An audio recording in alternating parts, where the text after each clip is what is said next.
C'est vraiment un gros soulagement parce que cette fin d'année était particulièrement difficile pour nous. Dans la suite des mois précédents, on va dire. Enfin, on a eu un automne quand même où ça s'est passé correctement. On a pu accueillir des spectacles et les matchs du club de hand, quelques événements économiques, mais un peu plus difficilement. Mais là, il faut dire que depuis début janvier, c'était compliqué. Malheureusement, on a dû annuler notre match France-Égypte, le match de handball. On se faisait un plaisir d'accueillir l'équipe de France au Phare. Et puis malheureusement, 2 spectacles reportés. Alors pour certains à cause de jauge, puisque sur le spectacle d'Alexandre Ivanov, le problème c'est qu'il avait vendu trop de places pour se retrouver contraint dans une jauge à 2000 personnes. Donc il a été reporté au mois d'avril.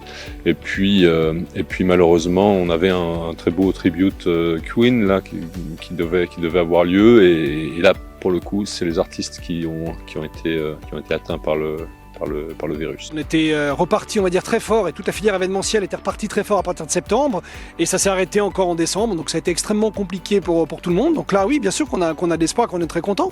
Depuis hier, en effet, les jauges pleines peuvent reprendre en assis, et puis le 16 février aussi, on pourra refaire des soirées avec des cocktails dînatoires, et puis surtout les concerts debout vont reprendre, donc tous les festivals, tous les concerts vont pouvoir avoir lieu comme avant. C'est une très bonne nouvelle, oui, bien sûr. J'espère qu'on ne fera pas du yo-yo encore pendant un an, mais et puis surtout, il faut que les entreprises aussi prennent conscience que c'est important de communiquer, que c'est important, je pense, aussi de rassembler tous les collaborateurs d'une entreprise. Les gens étaient en télétravail et l'ont été pendant très longtemps. C'est important à un moment donné de se voir physiquement, de se rencontrer, d'échanger.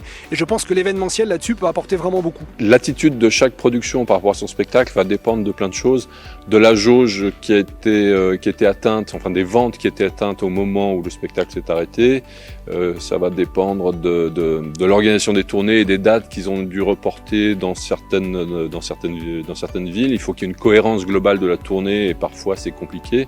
Donc on est plutôt à la pêche aux informations, si vous voulez, du côté des boîtes de production qui produisent les spectacles qui sont chez nous. Voilà, nous dans ce qu'on avait là sur cette période-là, on n'avait pas de spectacle qu'on produisait nous, donc on n'a pas été impacté nous directement dans notre organisation personnelle.